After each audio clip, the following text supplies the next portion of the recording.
खुलुमबाय स्टुडियो दं आं राकेश रामसियारि। भारत सरकार आरो आसाम सरकारा बे समाव बिटिआर गोजोन गोरोबथानि दफा मावफुंनायाव लेहेम खालामदों, जायनि थाखायनो बे समाव गोख्रों भाबै दुलाराय बर' फरायसा आफादनि सोमावसारनाय हाबाफारि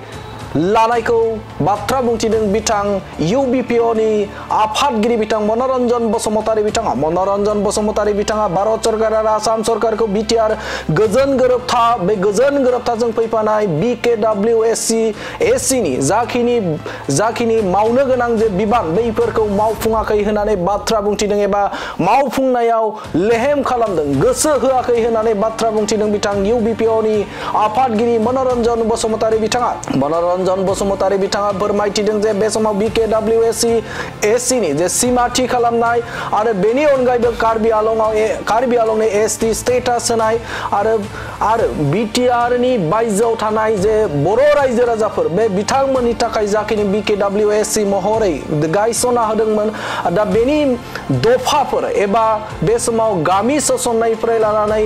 बियाब दानाय बिसायख'थि खुंनाय बेफोरखौ दासिमबो मावफुङाखै आरो जायखौ लानानै बे समाव गोख्रों भाबै बाथ्रा बुंथिदों मनरन्जन बसुमतारी बिथाङा जे बेखौ जुदि मावफुङाब्ला एबा BKWSC नि जाखिनि मोनथाय एबा बे समाव गामि थिसननाय आरो सीमा बांनाय आरो बेनि अनगायैबो बियाब दानाय, बे बियाब दानायखौ जुदि भारत सरकार आरो आसाम सरकारा मावफुंनायाव जुदि फेलें खालामोबा एबा मावफुंनायाव जुदि लेहेम खालामोबा गोख्रों भाबै सोमावसारलांबाय थागोन होननानै बाथ्रा बुंथिदों मनरन्जन बसुमतारी बिथाङा। आरो बिथाङा फोरमायथिदों जे बे समाव BKWSC नि आबुं महरखौ मोननो थाखाय बे समाव सोमावसारनाय हाबाफारिया सोलिबाय दं होननानै बाथ्रा बुंथिदों बिथां मनरन्जन बसुमतारी बिथाङा। आरो बे समाव जे गोदान दिल्लीयाव जानाय जे हाबाफारि, बे हाबाफारियाव बाहागो लानानै मनरन्जन बसुमतारी बिथाङा बुंथिदों जे बिटिआर गोरोबथानि मोनफ्रोमबो दफा मावफुंनायाव जुदि सरकारा लेहेम खालामोब्ला गोख्रों भाबै सोमावसारनाय हाबाफारि जेसेबांखिनि हाबाफारि लागोन बेवहाय बाहागो लागोन होननानै गोख्रों बाथ्रा बुंथिदों बिथां मनरन्जन बसुमतारी बिथाङा। नोंथाङाबो इउबिपिअनि जानानै बेयाव बाहागो लादों, मा बुंगोन बे समाव? जों खौसेथि बर' सुबुं आफाद इउनाइटेड बर' पिपल्स अर्गेनाइजेसन दुलाराय बर' फरायसा आफादा मैयानिफ्रायनो मोनसे हाबाफारि खुंदों। मोनसेया जाबाय 125 एमेन्डमेन्ट जिथु बिल लाबोनायनि सायाव नेशनेल लेभेलाव सेमिनार खुंदोंमोन कन्स्टिटिउसन क्लाबाव दिल्लीयाव। जोंबो बेयाव बाहागो लादों खौसेथि बर' सुबुं आफादनिफ्राय। आरो दिनै नैबे दिल्लीनि जन्तर मन्तराव जिहेतु थामथि बर' गोजोन गोरोबथानि जिबिलाक दफाफोरखौ मावफुंजोबनायनि दाबियाव दिनै बेयाव मोनसे सुबुं खुद्रिसारनाय हाबाफारि लानायाव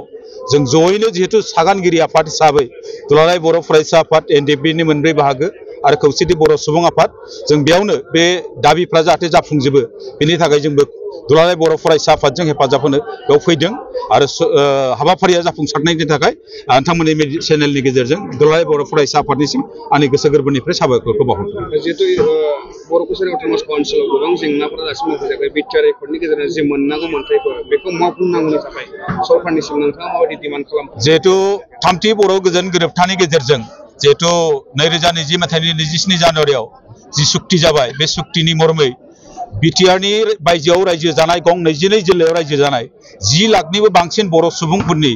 राजखान्थि थामोनथाखौ गोजोर खालामनो थाखाय, सोलोंथाइ भाबै आवगायनो थाखाय, रांखान्थि भाबै आवगायनो थाखाय जि मोनसे बर' कसारि वेलफेयार अट'नमास काउन्सिल दाना होबाय स्टेट एक्टनि आन्दाराव, खिन्थु दिनै दानायल' जाबाय, बे इन्टारिम माबायाव थाबाय, खिन्थु दिनै बिनि गामि सोसननाय, बिनि बियाब दानाय, बिनि बिसायख'थिसिम बेखौ लांनो हायाखै। बिनि रां बावजाया खम जानायखाय रायजो राजानि लुबैनाय बिथाय हास्थायनाय मथे खामानि मावनो हायाखै। बेखौ जोंहा खुद्रिनाय मोनसे दं आरो गोबां जों खुद्रिसारनाय हाबाफारिबो लादों जायगायाव। गतिके बे काउन्सिला जिहेतु थामथि बर' गोजोन गोरोबथानि गेजेरजों जादोंमोन आरो जिहेतु सेन्ट्रेल गभर्नमेन्टनि बे नेतृत्वआव जादोंमोन, गतिके बेफोर दाबिफोरखौ मावफुंनो हानाया भारत सरकारनिबो दायित्व दं होननानै जों बुंनो सानो। आरो बेजों लोगोसे बिटिआरनि बायजोआव गोबांफोर दफाफ्रा जाफुङाखै, जेरै 5.2 दफा। बे 5.2 दफा मथेबा बिटिआरनि बायजोआव थानाय जेब्ला बर' डमिनेटेड एरिया, बर' खोब ओनसोलाव जौगाथायनि माखासे खामानि मावनांगौमोन, भारत सरकारा दिनैसिम बेखौ मावाखै। बेजों लोगोसे 2006 मायथाइनि जिथु फरेस्ट राइट एक्ट बेखौ बिटिआरनि बायजोआव सम्पुर्ण भाबै इमप्लिमेन्ट खालामाखै। बेखौ खालामनायनि दाबियाव आरो जिहेतु कार्बि आंलंनि मोनसे जेंना, बे गोलाव जेंना थाबाय, हाजोआरि ट्राइबेल मर्यादा मोननांगौ कार्बि आंलं डिमा हासावना, बेफोरो जाफुंनायनि बेलायाव आरो ट्राइबेल बेलेट ब्लकनि बायजोआव थानाय जिबिलाक ट्राइबेल माहारिफोर दं बिसिनि हानि मोनथायफोरखौ रैखाथि होनो थाखाय जिथु मोनसे आयेन दंमोन सुक्तियाव बा 7.1 बे 7.1 दिनैसिम जाफुङाखै बेफोरनि जाफुंनायनि गिबियावनो आसाम सरकारा एसे गोसो होआखै जों बुंनांगोन बेनिखायनो जों दिनैनि नैबे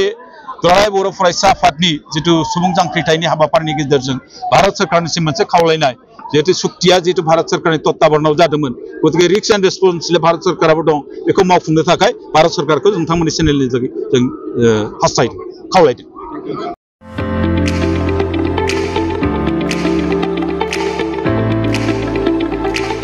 बे समाव मोनसे गोजोनथाव रादाब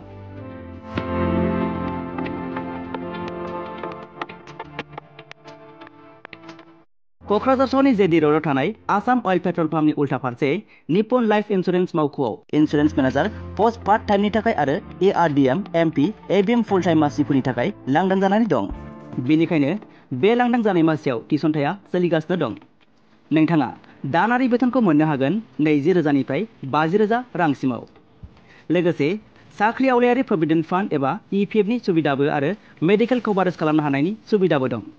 जुदि नोंथाङाबो बे मासियाव मावनो गोसो दं अब्ला होखानाय जानबुं नम्बरनि गेजेरजों सुलाद लानो हागोन बेनो जाबाय 9954946431 बे जानबुं नम्बरनि गेजेरजों नोंथाङा आबुङै सुलाद लानो हागोन